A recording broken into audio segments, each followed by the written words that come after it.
please welcome Michael Moss and Rachel Giza.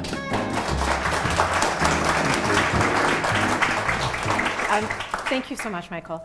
I wanted to start with salt, sugar, fat. Can you go through each of them and talk about what happens physiologically when we eat? I just had a potato chip, actually, a couple rows back. And salt is what the industry calls its flavor burst. It's typically on the outside of the snack food. It's the first thing that hits your tongue. The salt will dissolve in the saliva, and the saliva will send those signals to the pleasure center of the brain, which says, "Oh, Michael, I know you love salt. This is great. Eat more." And going into the book, I always thought salt was this rock dug out of the ground and chopped up and sprinkled on stuff. But it turns out the industry supplying the processed food industry will make as many as 40 different types of salt, ranging from the very fine powders that go into canned soups, which is one reason why they were so salty, to one of my personal favorites, a kosher type salt that's shaped like a pyramid, except the inside is hollowed out. So all that wonderful saliva that works for the processed food industry will have maximum contact, and it will rush to the brain even faster. Fat, in some ways, fat is even more powerful than sugar or salt. As you know, it's not one of the 5 basic tastes that Aristotle wrote about. It's a feeling. It's the feeling of biting into a warm, gooey, toasted cheese sandwich. And if you're like me, your brain is already going, because I love fat as much as salt. It can sneak up on the brain.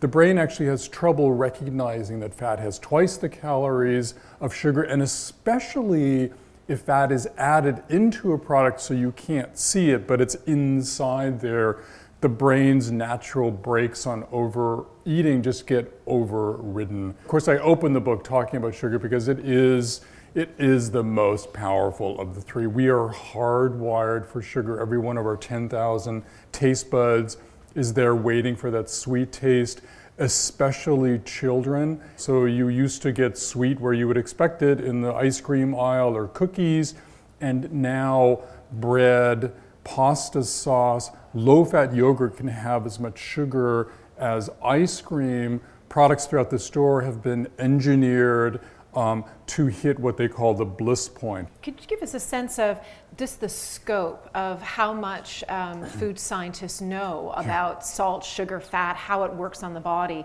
and how much processed foods are engineered to maximize how much we want them? The research and reporting for this book for me was so much like a detective story, going inside this $1 trillion industry, which is the processed food industry. And I was lucky to come across a trove of documents, inside documents that put me at the table of the largest companies. That in turn allowed me to identify the key scientists, marketing people, executives in these companies who really knew what they were doing. One of my favorite characters in the book is Howard Moskowitz, trained in high math and then experimental psychology at Harvard. He walked me through his recent creation of a new flavor for Dr. Pepper of soda.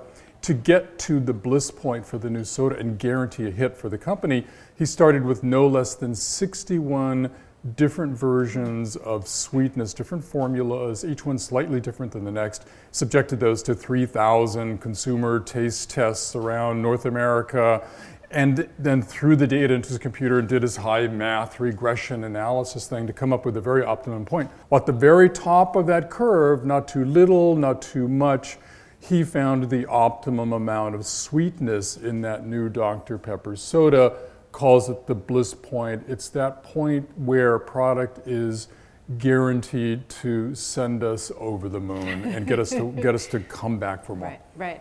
And so what are the consequences then, the health consequences of the kind of engineering that's happening and the reach of the processed food industry?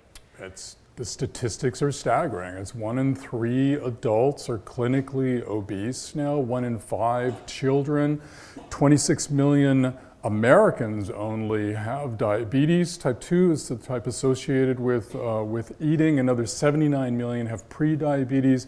Heart disease is up, high blood pressure, even gout. So the health costs are enormous, but the really big number, is the monetary cost. In North America, the estimate for the annual cost of just the obesity epidemic alone is as high as $300 billion in added medical expenses and lost productivity.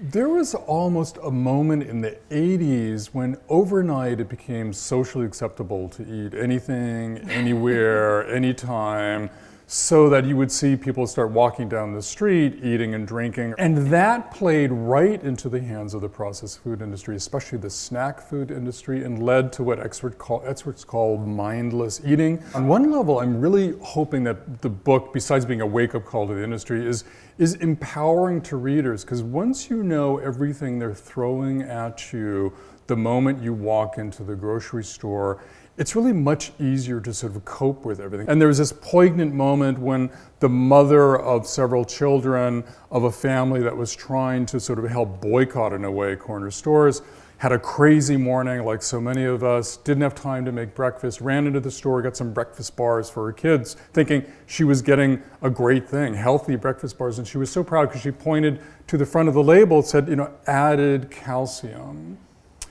And I shouldn't have, but I did. We turned it over and looked at the ingredients and the nutritional profile, and of course it had as much fat and sugar as cookies. Mm-hmm. And so that's one of the hardest things here, is that as the industry moves into these sort of better for you formulations and touting of whole grain, less this, less that, it becomes even sort of trickier to find really better for you products. There's more of a smoke screen in front of it. And yeah. These are families who fought the crack epidemic in the 80s, and now they are fighting snack foods with the same fervor in their neighborhood. Thank you.